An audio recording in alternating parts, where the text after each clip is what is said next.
여러분 안녕하십니까? 3월 8일 사사건건입니다. 20대 대통령 선거, 공식 선거운동 마지막 날이죠? 자, 여의도 사사건건으로 시작합니다. 신경민 전 민주당 의원, 김영우 전 국민의힘 의원과 함께합니다. 자, 안녕하세요. 네, 안녕하세요. 두 분은 투표 혹시 하셨습니까? 했습니다. 사전 투표하셨고. 네. 저도 했습니다. 아, 두 분 다 하셨군요. 저도 사전 투표를 했는데.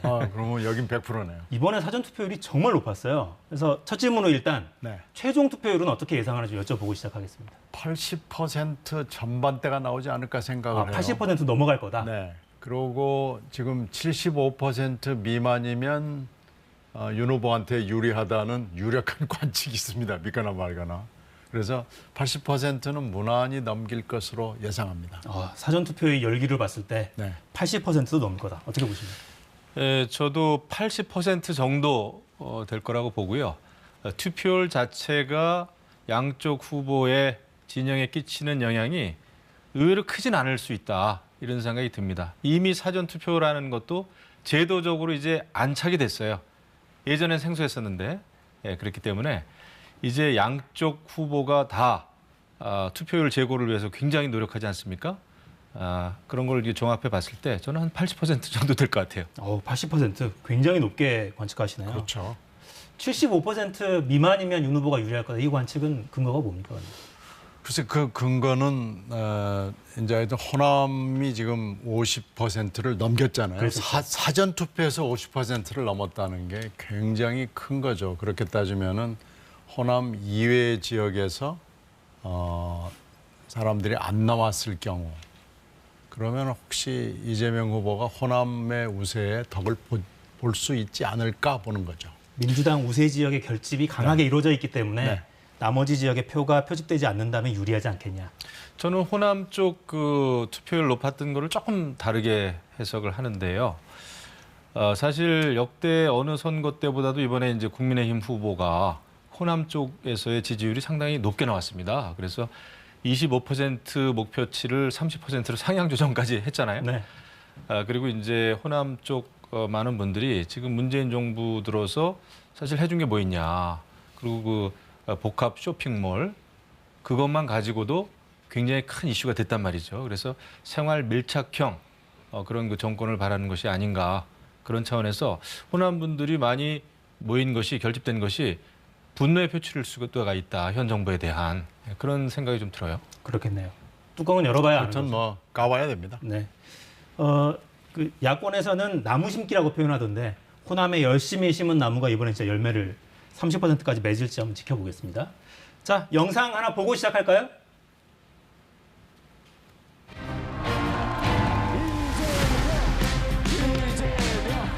사장이 제 CEO가 역량 있는 사람이면 CEO 엄청난 돈을 주고도 모셔오잖아요.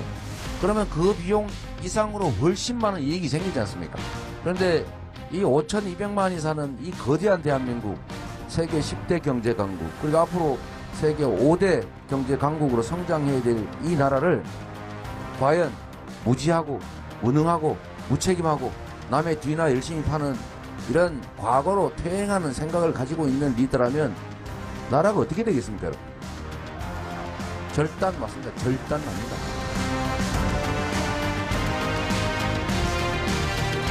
이재명의 민주당은 다를 것입니다.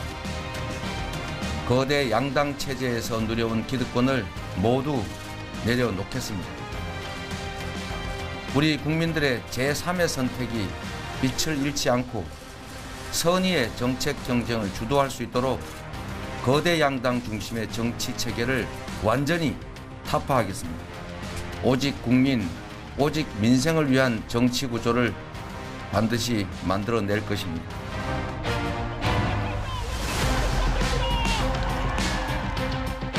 공직자들이 이 모순이 국민에게 부여받은 권한을 남용해서 돈벌이하고 업자와 유착되면 철저하게 엄벌을 해주는 것이 주인에 대한 도리입니다.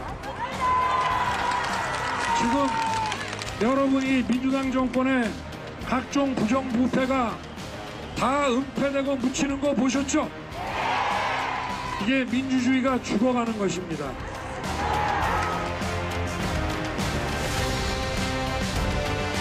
민주당 사람들은 국민들의 지지로 제가 대통령이 되면 180석을 가지고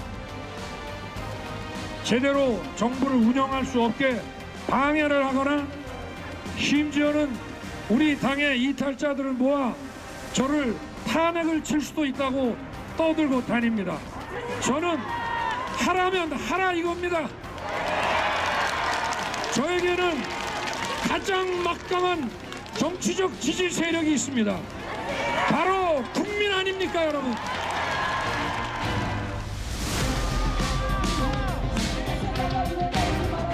지금 거대 양당 후보님들 역대 최대 비호감 선거를 이끌면서 진영으로 스크럼을 짜고 나눠서 상대 후보가 당선되면 대한민국 망한다 이렇게 압박하면서 시민들 유권자들을 줄 세우고 있죠. 여러분, 덜 나쁜 대통령 뽑으시겠습니까? 내 삶을 바꾸는 소신의 한 표를 던지겠습니까, 여러분?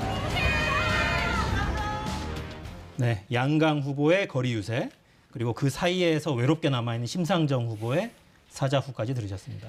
오늘 그 후보들 동선을 보면 이재명 후보는 그 수도권을 거의 한 바퀴 돌아요. 여의도, 고양, 파주, 인천으로 가서 광명을 거쳤다가 서울로 들어오는 이런 일정입니다. 수도권에 집중하는 건 이 지역이 가장 중요하다. 물론이죠. 선거에서는 입도 중요하지만은 발도 엄청 중요하거든요. 그래서 유세 일정을 짜는 데는 정보와 모든 판단 능력이 집적되고 축적되는 겁니다. 그래서 오늘 마지막 유세는 경기도의 대도시 몇 군데 다 돌 수는 없으니까요. 그리고 서울 이렇게 지금 가는 건데 지금 여기에 민심의 판도에 이 승패가 갈릴 것으로 판단이 됩니다. 그래서 부동층이 많다는 뜻입니까? 여기 일단 경기도는요. 지난번에 사전 투표할 때 보니까 전국 17개 시도 중에서 제일 마지막이었거든요. 제일 낮았죠. 네, 그래서 경기도는 아직도 부동층은 물론이고 하여튼 좀 약간 왔다 갔다 하는 부동층이라기보다는 뭐라고 그럴까요? 아직 마음의 결정을 하는데 왔다가 갔다가 하는 분들이 많이 있는 걸로 지금 파악이 되고 있기 때문에 오늘 마지막 일정에서 2층에 호소를 하는 겁니다. 네. 반면에 윤석열 후보는 경부선을 타네요.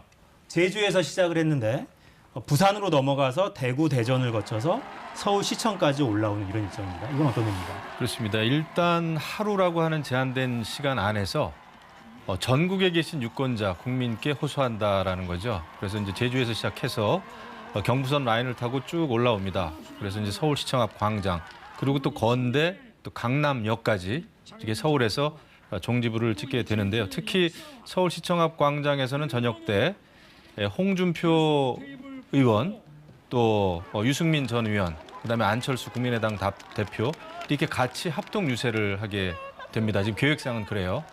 그래서 이제 원팀 정신, 정권 교체를 위해서 원팀 정신을 국민께 피력하는 그런 그 유세가 될 것으로 보이죠. 네. 저녁에 광화문 청계광장에 지금 이 후보는 가는 걸로 되어 있는데. 네, 그렇습니다. 이거는 이제 촛불 정신 뭐 이걸 좀 일깨우는 그렇죠. 그런 지금 현재 이 선거가 끝나고 나면 반드시 통합의 문제가 화두로 나갔을 거예요. 그리고 뭐 자연스럽게 정치 개혁 문제도 나올 거고요. 정치 교체 얘기도 물론 나올 거고요. 그러는데 촛불로부터 우리가 문재인 정부가 탄생을 하던 것을 돌아보자. 그러니까 우리가 그 정신과 그때의 기억을 가지고 앞으로의 5년을 설계하고 실행해 나가겠다. 유능한 행정부를 보여주겠다. 이런 메시지를 담고 있습니다. 네.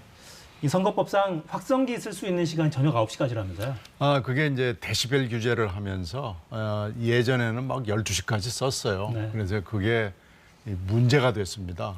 특히 안면 방해를 하기 때문에 그래서 9시까지 스피커를 쓸 수 딱 한 개를 그러니까 통금입니다. 네. 스피커 통금 시간을 9시로 결정했습니다. 네. 그래서 양강 후보는 그 시간 딱 맞춰서 마지막 확성기 유세는 청계광장 그리고 서울시청 앞 광장 여기엔 집중을 하게 돼 있고 오늘 마지막 메시지는 어떤 거를 좀 던질 걸로 예상하십니까? 아무래도 문정부에 대한 평가죠.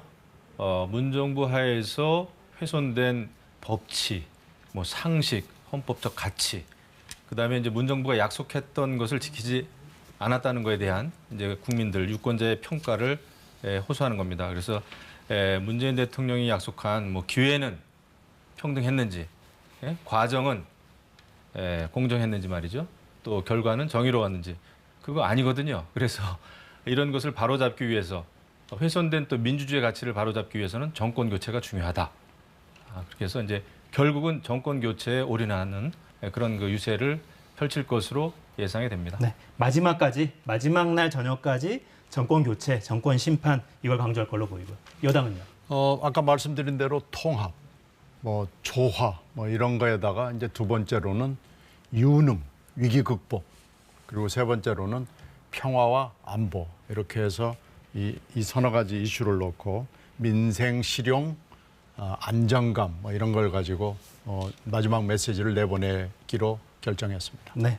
자, 어떤 메시지에 국민들이 더 공감하실지 좀 지켜보도록 하고요. 그 좀 전에 나간 영상에서 윤석열 후보 발언이 이렇게 했어요.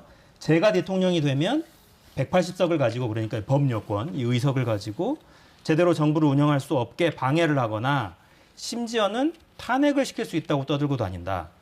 이건 어떻게 좀 이해를 해야 될까요? 지금 이제 줄곧 그 여당에서는 그런 얘기를 많이 했죠. 특히 송영길 민주당 대표는 국민의힘이 겨우 105석 가지고 어떻게 국정 운영을 할 수 있겠는가. 대통령이 된들 식물 대통령밖에 될 수밖에 없다. 이런 얘기를 한 적이 있습니다. 그리고 이제 많은 사석에서는 정말 윤석열 후보가 돼도 그 여소야대라고 하는 이런 그 불리한 여건 속에서 국정 운영 못한단 말이죠. 이렇게 얘기를 많이 했고 지금 뭐 검찰 수사 중입니다만은 여러 가지 수사 이런 것 때문에 제대로 대통령을 못한다라는 말들을 꽤 많이 해왔습니다. 이거에 대비해서 윤석열 후보 입장에서는 당연히 국정 운영을 하는 데 있어서 가장 큰 버팀목이 되는 것은 국민이다. 이런 호소를 오늘 이제 제주에서 했고요. 그런 정신을 가지고 유권자들에게 호소하는 거죠. 그리고 차기 대통령은 흔들려서는 안 된다. 국민들의 지지를 통해서 대통령이 되는 것이고 또 국정 운영하는 데 있어서 국민들이 지켜준다면은 충분히 국정 운영 잘할 수 있다라는 것이기 때문에 여태까지 그런 그 여권에서 펼쳐온 식물 대통령에 대한 카운터 펀치라 그럴까요? 어퍼컷이죠. 그러니까 그 압도적인 지지를 좀 보내달라. 정권 물론입니다. 초반에 동력을 상실하지 않도록 압도적으로 지지해달라 이런 의미인 거군요. 그렇죠. 지금 뭐 국정 운영을 하는 데 있어서 사실상 가장 중요한 것은 국민들로부터 나오는 지지입니다. 물론 국회에서의 그 국회의원 현역 의원 숫자가 중요합니다만은 결국 보면은 그 여론이거든요. 네. 국민들의 지지고요. 거기에 이제 직접적으로 지금 호소하고 있는 거죠. 글쎄, 뭐 탄핵이라는 단어를 쓴 건 조금 오바 같은데 우리가 역대 지금 노무현 대통령 탄핵과 박근혜 대통령 탄핵 두 번이 있었는데 노무현 대통령 탄핵은 무리한 탄핵을 하다가 보니까 역풍이 있었던 걸 우리가 봤거든요. 그러나 박근혜 대통령의 탄핵은 무리한 탄핵이 아니라 그건 할 수밖에 없는 여야가 함께 할 수밖에 없는 그런 탄핵이었기 때문에 아무런 문제가 없었습니다. 그 이후에 전개되는 상황을 보면은 복귀해 보면 우리가 알 수 있죠. 그래서 선거운동 막판에 탄핵이라고 얘기하면은 뭔가 뭐 물증이라도 뭔가 조그만 거라도 하나 있어야 되는데 이건 약간 좀 근거가 없는 그냥 정치적 수사 내지는 공격 뭐 이런 거 아닌가 싶네요. 그러니까 최선을 다해서 좀 선회하면 압도적으로 지지를 당선시켜달라 이런 뜻인 것 같긴 한데 굳이 그 단어를 써야 했던 것인가 이 부분은 좀 논란의 소지가 있을 것 같고요. 이 부분도 국민들이 판단하시겠죠. 자, 여론조사 공표가 금지돼 있어 지금 깜깜이 기간입니다. 양당은 현재 판세를 이렇게 보고 있습니다. 들어보시겠습니다. 이재명 후보의 막판 상승세가 아주 뚜렷합니다. 승리 가능성이 매우 높아졌다 이렇게 판단합니다. 1.5% 정도 승리할 수 있을 것 같다고 한 저의 예측이 현실화될 것 같습니다.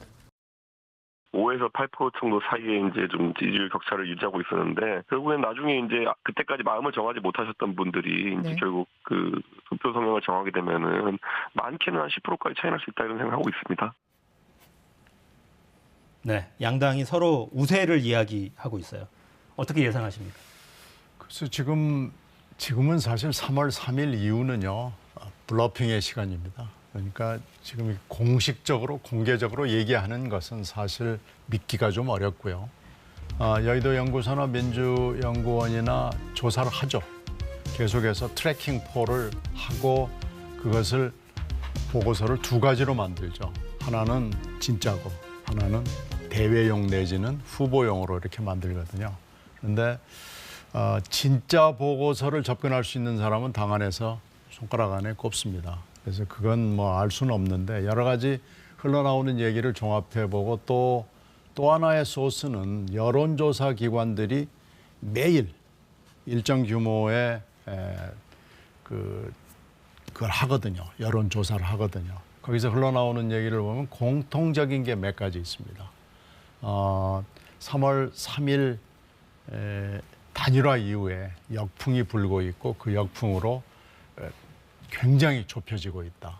여권의 결집 현상이 있다. 그렇죠. 그래서 굉장히 차이가 좁혀지고 있어서 지금 우상호 총괄본부장이 얘기하는 것은 3월 9일에는 역전한다. 지금 그 얘기를 하고 있는데요. 아직 그 역전이 오늘 3월 8일 시점에 이루어진 건지 이루어지지 않은 건지는 잘 모르겠습니다. 그건 아무도 모르죠. 그러나 하여튼 3월 9일에는 역전이 가능하다고 지금 설명을 하고 있는 거입니다. 네. 그러니까 윤석열 안철수 단일화로 대세론이 굳어진 게 아니라 오히려 역풍이 불고 있다라는 게 여권의 기대 섞인 분석인 거고. 뭐 제가 볼 때 그 우상호 본부장의 그 표정이나 여러 가지 그 분위기, 이 뉘앙스를 볼 때 사실 자신감은 조금 없어 보입니다. 솔직히 말씀드리면. 그리고 승리 가능성이 높아졌다. 뭐 2.5%가량으로 이길 수도 있을 것 같다라고는 합니다만은 역시 여권에서는 그 안철수, 윤석열 두 후보의 단일화 역풍 불었다고는 하지만 사실은 그때부터 뭐라 그럴까요? 중심은 윤석열 후보의 승리 쪽으로 저는 흐르고 있다 이렇게 생각합니다. 그리고 이 정권 교체를 바라는 열망, 정권 교체 열망이 정권 유지보다는 확실히 높았단 말이에요. 계속해서 지금도 높고 있고 그것을 위해서는 윤석열 후보, 안철수 후보가 단일화해야 된다. 근데 단일화 할 수 있을까? 이게 잘 도중에 안 됐었다가 결국 그 높은 단일화의 그 벽을 넘었습니다. 그 이후로는 역시 그 정권 교체 쪽으로 윤석열 후보의 승리 쪽으로 좀 가닥이 잡히고 있다라고 저는 생각이 되고 물론 선거라는 것은 결과가 나와 봐야 합니다. 그래서 지금 이제 오차 범위 밖 승리를 예상을 많이들 합니다만은 우리 당 내부에서도 그렇고요. 오차 범위 밖이요? 그렇죠. 네. 오차 범위 바뀝니다. 네. 그렇기 때문에 하지만은 알 수 없죠. 선거라는 것은. 그래서 마지막 최후의 순간까지 최선을 다해야 된다. 더더군다나 어제 오늘 계속해서 여권에서는 굉장히 그 비방, 흑색 선전이 계속 나오거든요. 이런 그 물론 선거 결과에 큰 영향을 줄 것으로 예상은 안 합니다만은 어쨌거나 겸허한 자세로 최선을 다해야 되겠죠. 내일 밤에 보시죠. 모든 것은 내일 밤에 결판 나게 돼 있습니다. 그렇죠. 지금 워낙에 그 지지율 다 붙어 있다고 하니까 과연 개표 방송을 새벽 몇 시까지 진행할 건가 이것도 관심사긴 하네요. 어떤 사람은 많습니다. 오전 9시 10시까지 해야 된다고 보는 사람도 오전 있더라고요. 9시, 10시요. 이번에 뭐 여야 그런 어떤 박빙 뭐 그런 것도 있겠습니다만 또 선관위의 그 선거 사무 관리 소홀 문제 등등 해가지고 굉장히 복잡한 양상이 벌어질 것 같아요. 네. 선관 이야기가 나와서 그런데 사실 사전 투표 기간에 정말 쉽지 않았잖아요. 특히 마지막에 그 확진자들 투표하는 과정 굉장히 문제가 많았고. 근데 지금 이 코로나 확산 상황을 보면 더 많아질 것 같단 말이에요, 내일. 글쎄요. 지금 상황으로 봐서 이게 지금 뭐 하나도 몰랐던 게 아니고 이미 예견이 충분히 됐고 보건당국에서도 그 숫자를 어렴풋하게 얘기를 해서 지금 거의 맞아 떨어지는 상황인데 네. 이렇게 엉성하고 문제가 많은 문제투성이의 사전투표, 선거관리 이건 상상을 못했습니다. 이건 선거가 끝나고 나서도 분명히 책임을 누군가는 져야 되고요. 물론 원인 규명도 해야 되고요.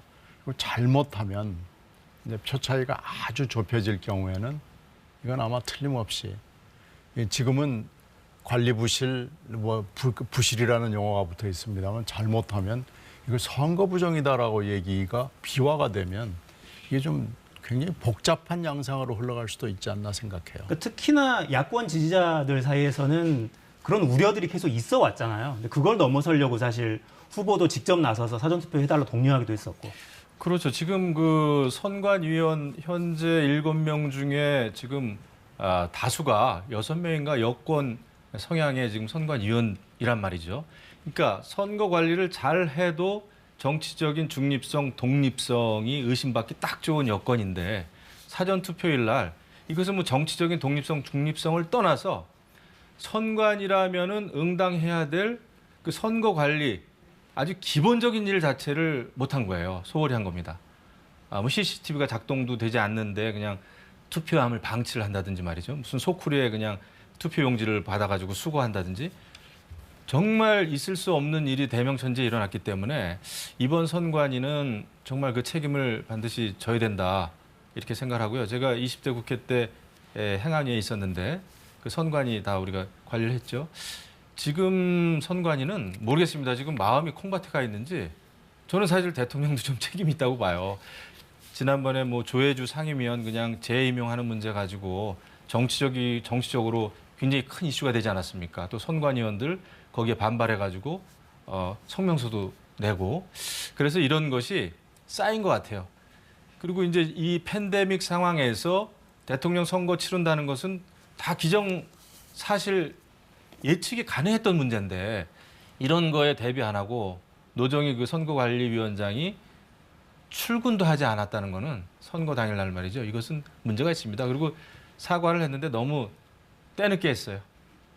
그러니까 이게 2022년 대한민국의 대통령 선거에서 이런 상황이 벌어질 수 있을까 싶은 상황이긴 했어요. 할 얘기가 없는 게 이미 팬데믹 이후에 선거를 2번 했거든요. 네. 총선도 치렀고 4.7 재보궐도 치렀는데 그 4.7 재보궐은 더군다나 서울, 부산이라는 대도시에서 치러졌는데 네. 충분히 예견할 수 있고 그리고 2월 달에 국회에서 선관위를 불러다가 계속 얘기를 했거든요. 확실히 할 수 있냐 그랬더니 걱정하지 마라고 그랬거든요. 그랬었죠. 그러고 5시부터 하는데 문제가 있지 않겠느냐라고 얘기했는데 문제가 있을 수가 없다고 답변했거든요. 그러니까 할 얘기가 없습니다. 그러니까 소쿠리에다가 투표지 놓고 이런 거는 정말 상상도 할 수 없는 풍경이었어요. 그건 정말 말도 안 됩니다. 네. 그건 선거법을 정면으로 어긴 거죠. 오늘 여야 지도부 관련 발언도 나왔어요. 듣고 계속 이어가겠습니다. 내일 투표장에서도 혼란이 일어나지 않도록 확진 격리자분들이 직접 투표함에 투표를 하고 오랫동안 기다리지 않도록 여러분은 준비를 철저히 해야 합니다. 선관위에서 관계자들의 인원을 늘려야 합니다. 그리고 기표소도 늘려야 합니다. 시뮬레이션을 확실하게 해서 내일은 그래 훨씬 좋아졌어 라는 이야기를 듣게 하기를 요구하겠습니다. 그리고 지켜보겠습니다. 우선 투표 시간부터 시작해서 좀 걱정이 많고 지금 한꺼번에 많이 오셔서 기다릴 공간이라든가 이런 부분이 제대로 확보됐는지 사실 굉장히 걱정이 많습니다. 그래서 이따가 투표가 원활하게 진행되는지 현장에 각 당협이라든지 우리 중앙당 차원에서도 다녀볼 생각입니다. 그 선관위원장으로서 이 조치에 대해서 대단히 미흡했고 또 당일날 뭐 출근도 안 했다는 거 아니겠습니까? 그래서 그리고 그 준비 자체도 너무 형편이 없었고 이런 부분에 대해서는 선관위원장이 당연히 책임을 져야 된다고 생각합니다. 네, 투표 과정에서도 문제가 있었지만 투표지, 그러니까 이미 기표한 투표지를 보관하는 과정에서도 여러 문제들이 지적이 됐죠. 사무실에 그냥 저렇게 방치가 돼 있습니다. 다음 사진을 좀 보시죠. 저 사무실에 CCTV 카메라가 달려 있긴 한데 이게 우연의 일치인지 공교롭다고 해야 될지 카메라가 종이에 쌓여서 지금 촬영이 안 되는 상태이기도 했고요. 제주에서도 투표함이 그냥 이렇게 사무실에 그대로 방치되어 있는 상황이 또 노출이 돼서 여러 걱정들이 많습니다. 근데 관건은 이제 민의가 왜곡되지 않아야 한다 이거잖아요. 그렇죠. 주권자들의 의사가 왜곡되지 않아야 한다. 이 우려가 있다면 실제로 투표 과정에서도 좀 저하게 될 수 있을 것 같고 유권자들이 어떻게 보세요? 이 오늘날 민주주의는 대의민주주의잖아요. 대의민주주의는 결국은 선거를 통해서 이루어지는 것이기 때문에 그 그 선거, 투표 행위의 그 과정을 관리하는 것은 너무나 중요합니다. 그런 과정에 의혹이 든다면은 결국은 선거 결과에 뭐 불복한다든지 이런 목소리들이 나올 수 있단 말이죠. 그래서 선관위는 이거 내일 본투표 날 관리하는 것은 너무나 중요한 것이고, 또한 지난 사전 선거일에 발생했던 불미스러운 일들, 그 소홀했던 일, 이거에 대해서는 책임자 처벌이 반드시 이루어져야 돼요. 그리고 시스템이 정착이 돼야 됩니다. 이게 지금 대통령 선거 치르는 이 마당에 이것은 정말 바로 잡아줘야 된다, 이렇게 생각하고요. 정말 선관위는 정말 선거 관리도 잘해야 되고 독립성, 중립성 잘 지켜줘야 되는 것이거든요. 저는 문재인 정부 들어서 그것이 제대로 지켜지지 않았다, 이런 결과를 지금 우리가 그런 결과다, 이렇게 봅니다. 정당의 내부 절차하고 이제 유세 과정, 그게 이제 마지막 단계가 투표하고 그리고 또 개표거든요. 그러니까 우리가 군사 독재 정권 시절에 보면은 다 비슷하게 만들어 놓고 개표 때 투표 바꿔치고 이런 것들이 있었는데, 이건 뭐 그 정도까지는 아니지만 이 정도면 민주주의에 대한 위협입니다. 그러니까 제발 이것은 좀 제대로 해야 되고요. 이 선관위라는 조직이 물론 헌법상의 기관인데 위에 선관위가 있고 그 밑에 선관위 직원들이 있고 그 밑에 이제 하부는 행정 직원들 내지는 외부 직원, 외부 사람들이 들어오는데, 이 세 개의 조직을 아우를 수 있는, 그러려면 기획과 감시와 감독을 잘해야 되는데 이번에 조사를 해봐야 되겠지만 뭔가 하여튼 빵점으로 돌아갔습니다. 이 이후부터 이게 인사의 잘못인지 조직의 잘못인지 이걸 해서 민주주의의 완성에 걸림돌이 되지 않아야 됩니다. 네, 일단은 내일 본투표 그리고 투표 이후에 개표 과정까지 정말 관리가 잘 돼야 되겠고, 이후에는 반드시 조사가 필요해 보이긴 합니다. 국회 차원의 조사든 진상조사가 필요해 보이죠. 책임질 사람이 있으면 책임져야죠. 자, 다시 대선 상황으로 돌아가서 오늘이 마침 세계 여성의 날이더라고요. 또 이번 선거에서 특히나 20대 남성들을 향한 소구는 굉장히 많았는데, 상대적으로 여성들의 표심에는 좀 소홀하지 않았냐, 이런 지적도 특히나 여성계를 중심으로 많이 나오긴 했고요. 여성들 표심 이번에는 어떻게 흘러갈 걸로 좀 보십니까? 글쎄, 이걸 이상하게 이게 지금 대선인데 여자와 남자를 갈라치는 구호가 이번에 좀 난무했어요. 그래서 참 깜짝 놀랄 얘기인데, 이렇게 세대를 가르고 또 성을 가르고 이러는 것이 대선에서 왔다 갔다 한 적이 저는 별로 기억이 없습니다. 항상 통합과 조화와 협조를 얘기했지, 이렇게 갈라치는 것은 일단 대선에 맞지 않고요.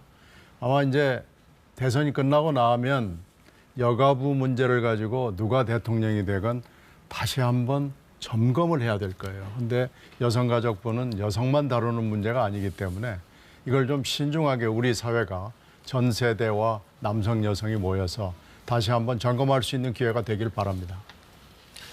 그렇죠. 성차별 문제, 또 성불평등 문제는 이것은 뭐 어느 진영의 문제가 아니고 반드시 이것은 국가적인 차원에서 해소가 돼야 되는 문제입니다.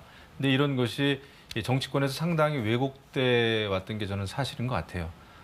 특히 이제 현 정부 들어서 여러 가지 뭐 위안부 할머니들에 대한 문제라든지 또 윤미향 씨로 대표되는 아주 잘못된 시민단체의 그런 일도 좀 있었고요. 그리고 이제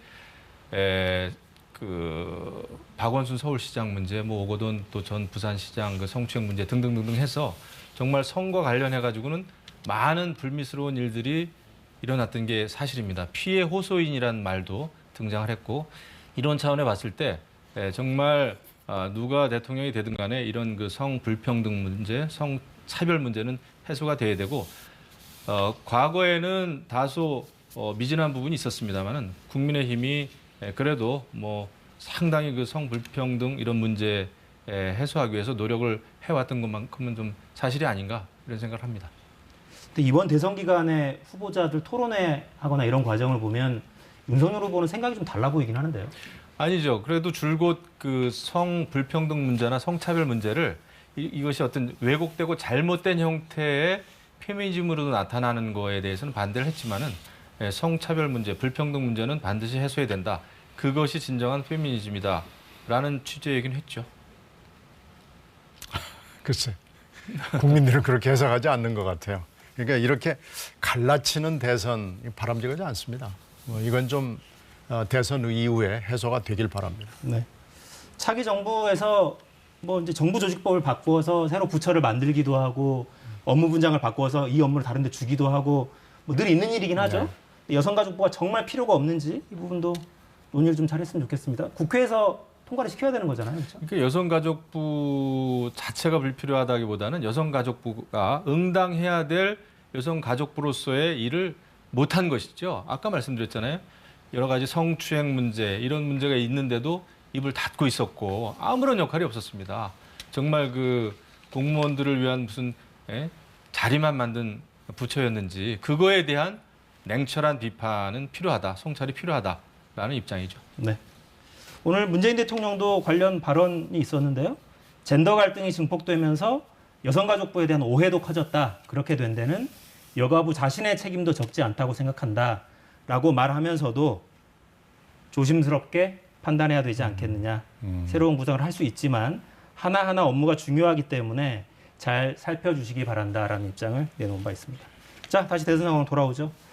자, 마지막까지 이런저런 쟁점 검증이라고 할 수도 있겠고 네거티브라고 할 수도 있겠고 이재명 후보의 예전 비서였던 사람의 발언이 나오면서 또 논란이 벌어졌죠. 은수미 시장의 비서와 나눈 대화 중에 이런 취지가 있었다는 겁니다.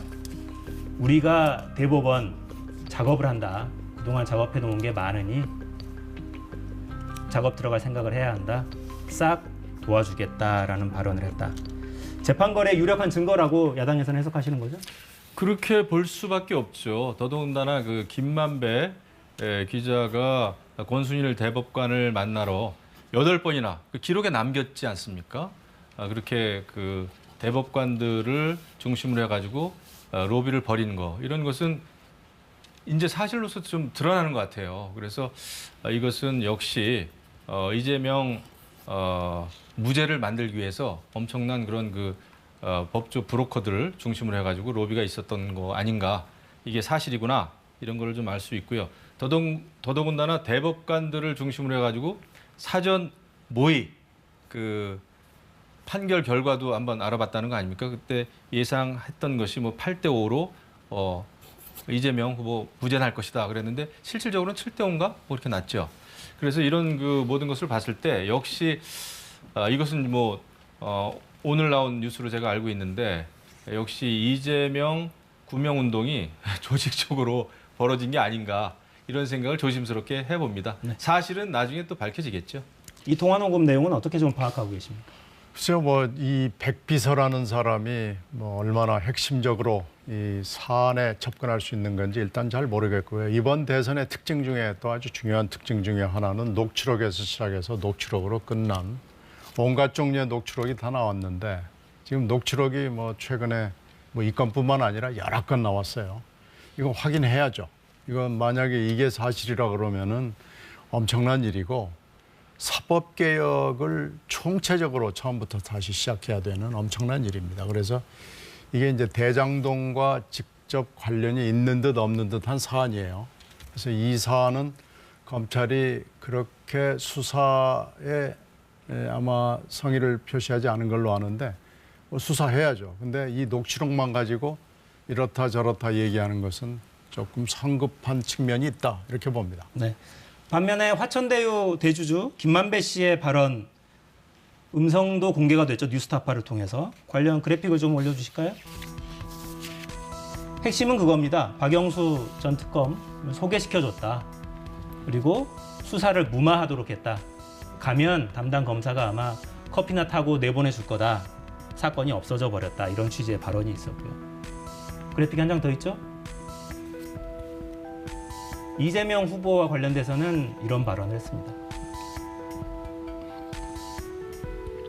땅값이 올라가니까 이런저런 요구 조건이 계속 붙어서 내가 욕도 많이 했다. 뭐 이런 발언도 있었어요.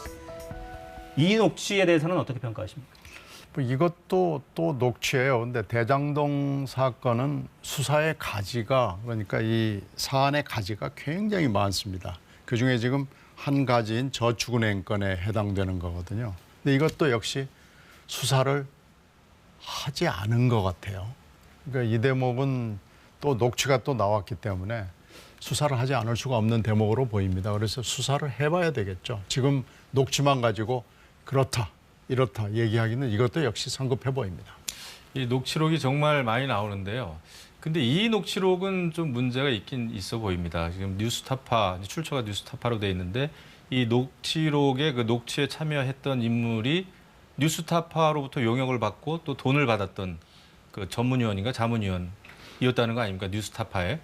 그런 사람이 녹취를 했는데 그래서 이게 이제 조작이라는 거죠. 그리고 이 녹취록이 만들어진 것도 아주 뭐 정말 대장동 그 개발 사업이 이루어지고 있었던 때가 아니라 대장동 게이트가 그런 의혹이 불거지고 나서 그러니까 지난해 9월에 지금 이게 녹취된 거란 말이죠. 이런 면에 있어서 선거를 코앞에 두고 역시 좀 뭔가 지난해 생태탕처럼 뭔가 또 꾸며보는 게 아닌가 이런 생각을 안 할 수가 없어요. 네. 여당에서는 반면에 드디어 누명을 벗었다 이런 기류던데 지켜봐야죠. 수사가 정말 제대로 진행이 돼야 되는데 뭔가 멈춰 있고 이런저런 녹취만 계속 나옵니다. 네. 녹취 정국은 이제 내일이면 끝나겠죠. 내일 대선이니까요.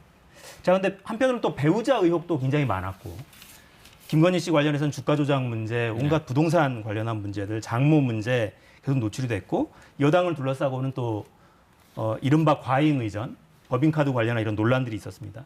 배우자들이 끝내 투표하는 모습, 의뢰 그냥 같이 가서 투표하는데 이번 대선은 그런 모습도 없었고요. 자, 누군가는 당선이 될 텐데 대선 후에는 어떡하죠? 이런 대선 저도 처음 봅니다. 이건 서양에서도 아마 별로 예를 찾기가 어려울 정도로 배우자 문제 가지고 이렇게 시끄러울 가능성에 대해서도 생각을 해본 적이 전혀 없는 것 같아요. 이건 대선 끝나고 나서 일단은 돌아보고 반성을 해야 되고요.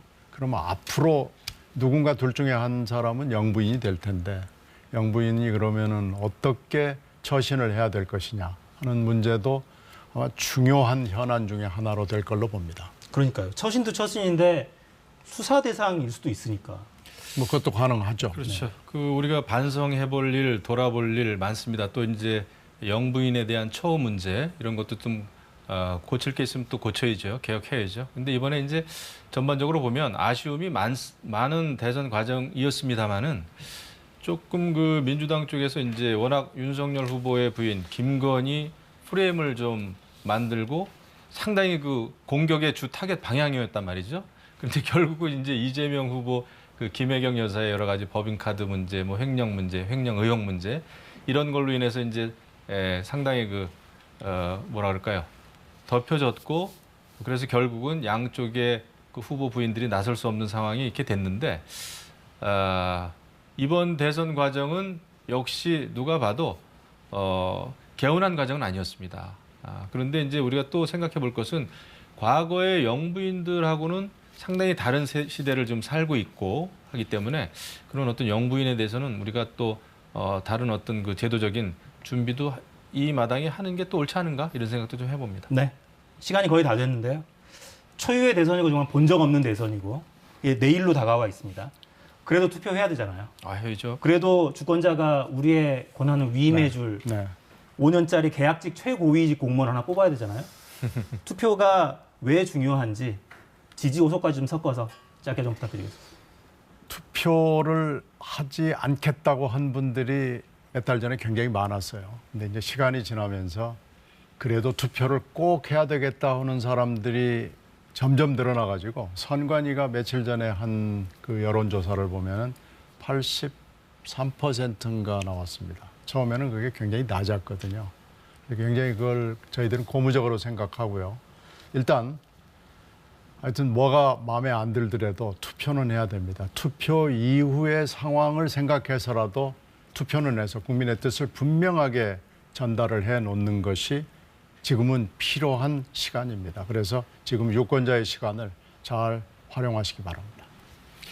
그 정치는 하루아침에 좋아질 수가 없습니다. 혁명처럼 그렇게 정치가 하루아침에 좋아질 수는 없지만 그 정치를 그래도 올바른 방향으로 계속 가게 만들고 그다음에 정치와 정치인에게 회초리를 들 수 있는 분들은 국민들, 유권자밖에 없습니다. 또 그것은 투표로 나타나는 것이죠. 그래서 지난 문재인 정부가 잘했는지 못했는지, 일자리가 더 생겼는지, 또 기회는 아까 말씀드렸습니다마는 기회가 평등하고 또 과정이 공정하고 결과는 정의로웠는지 이런 거에 대해서 우리 국민들께서 매서운 눈초리로 내일 투표를 하시는 것이 맞다. 그래야 정치가 조금이라도 좋아진다. 이런 말씀을 드리고 싶네요. 네. 다음에 뵐 때는 새 대통령 시대가 열려 있겠네요. 네. 내일 대선 결과를 좀 지켜보겠습니다. 그렇죠. 네, 지금까지 김영호, 신경민 전 의원과 함께했습니다. 두 분 감사합니다. 네, 고맙습니다.